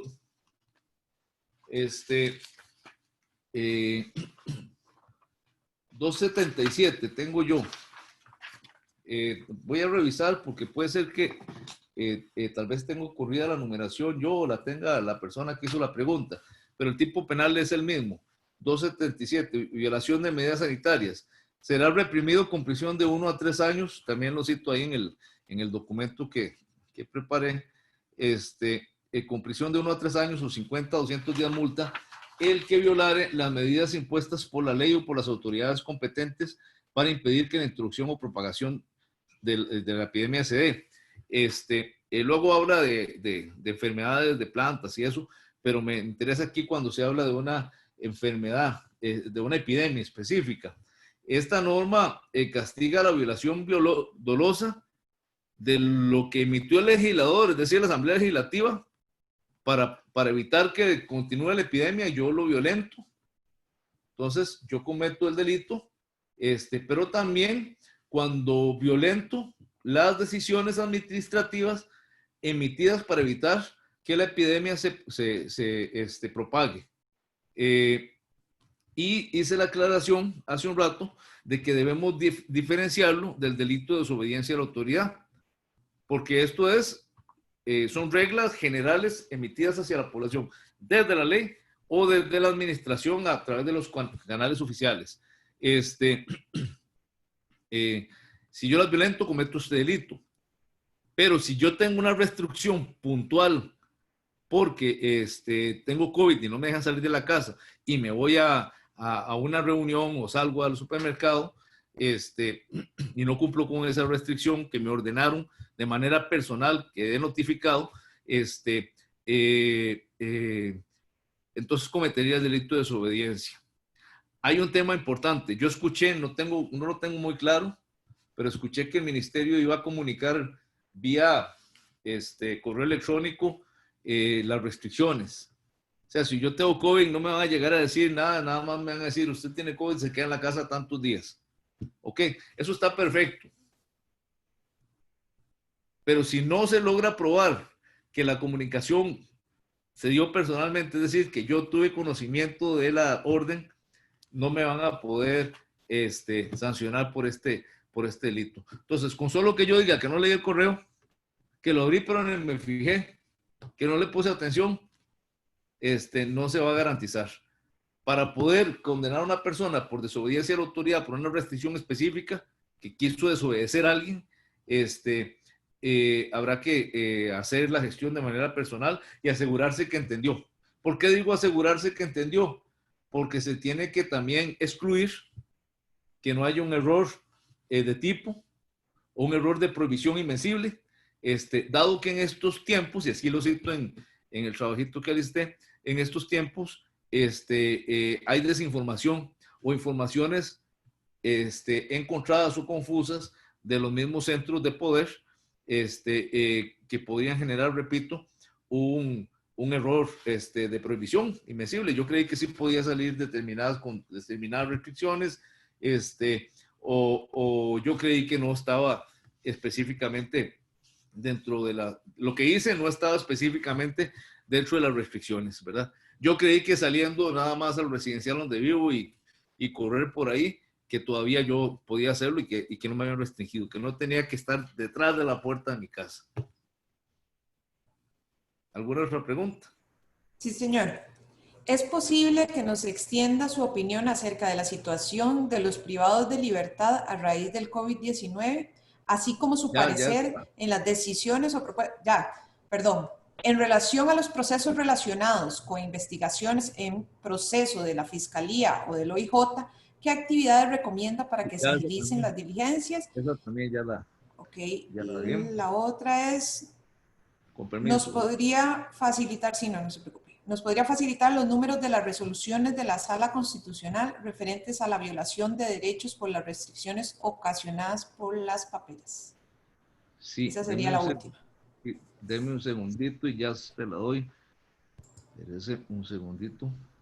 Ah, no, perdón, tengo otra más después de eso. Me la va haciendo mientras. Ya la tengo aquí. Vamos a ver.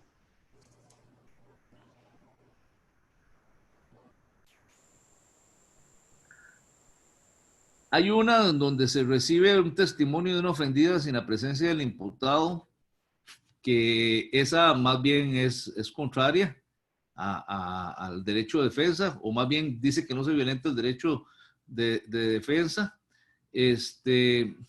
Resolución 2020-0070-751.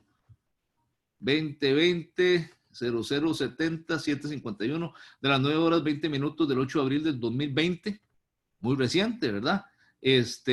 Donde se denegó un habeas corpus y que determinó la inexistencia de la violación al derecho de defensa del imputado, porque porque aquí viene el tema de la necesidad de equilibrar derechos y situaciones prácticas, justificándose en que se le brindó la posibilidad de comunicarse con la defensora de forma privada y que efectivamente lo hizo.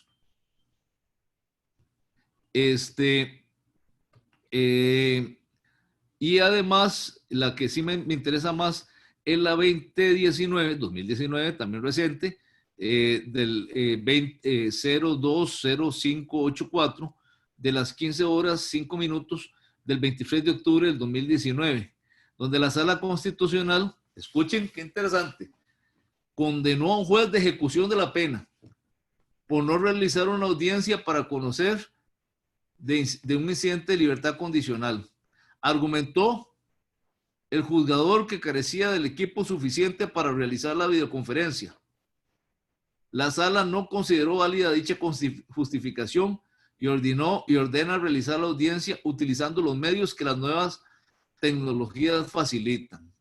La sala a veces ahí, cuando toma esas decisiones,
Perdonen, ya volví. Perdonen. Listo, don Gustavo. Y resulta ser que la sala constitucional le dice una sala, le ordeno que le escuche a esta persona en los próximos 10 días como medida cautelar mientras resolvemos este recurso. Y cuando el abogado que llevó el caso contesta, le dice a la sala, mire, todo lo que ustedes quieran, pero es que esta vecina vive abajo, en la montaña, en la parte de abajo de la montaña. Y las tomas de captación y las tuberías de la asada están en la parte de arriba de la montaña. Y esta señora vive arriba, vive más arriba de la zona de los tanques de captación y de las tuberías.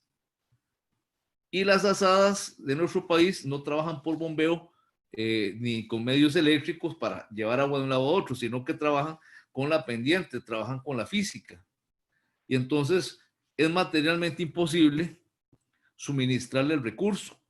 Tendríamos que hacerle una tubería, una instalación a ella privada que cuesta millones y además no se podría realizar en esos 10 días que ustedes dan. Entonces vamos a tener que incumplir esa medida cautelar. Qué pena.